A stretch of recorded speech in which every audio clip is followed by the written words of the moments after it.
Bonjour les amis, aujourd'hui on va parler de Saint Seiya, les Chevaliers du Zodiaque. Je vais vous présenter deux petites choses, ce sont les maquettes Saint Seiya.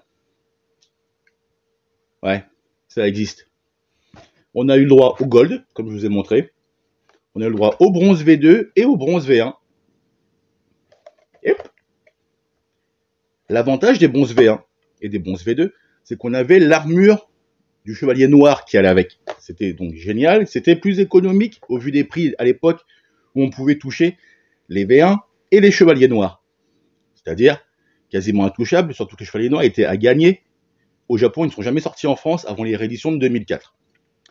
Le seul hic, pour ces figurines de à peu près 11 cm qui ressemblent un peu à des gâchapones, c'est que le corps, il était pas peint. Non, pas Jean-Pierre, la peinture. Donc en clair, tu mets l'armure sur le bonhomme, et si tu ne voulais pas te faire chier à peindre, ben en fait, t'avais un mec à poil sous une armure, quoi. Bandai, à quel moment tu vends des corps de gamins de 13 ans à poil? Oui, les chevaliers de bronze sont censés avoir 13 ans. Enfin bon. Je suis pas fan de ça, puisque à la base, j'en avais pas quand j'étais petit, puisque j'en ai jamais trouvé quand je vis en Guadeloupe.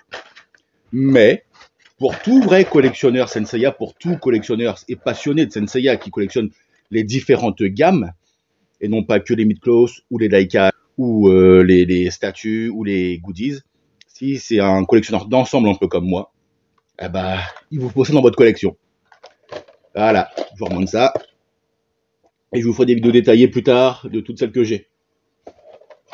Donc, pour ce genre de figurines qui était, on va dire, l'équivalent des gâchapones à l'époque, puisque c'est sorti quasiment en même temps, ou voire un peu plus tard, que les die-cast, vintage, celle où on mettait l'armure avec le petit bonhomme, hein, tout fout la galage quand on était gosse de faire ça. Bah voilà, c'est plutôt pas mal, sauf que bon, faut être bon en montage, et puis moi je déteste les maquettes. Donc elles resteront forcément en boîte. Hein. Allez voilà, bisous les amis.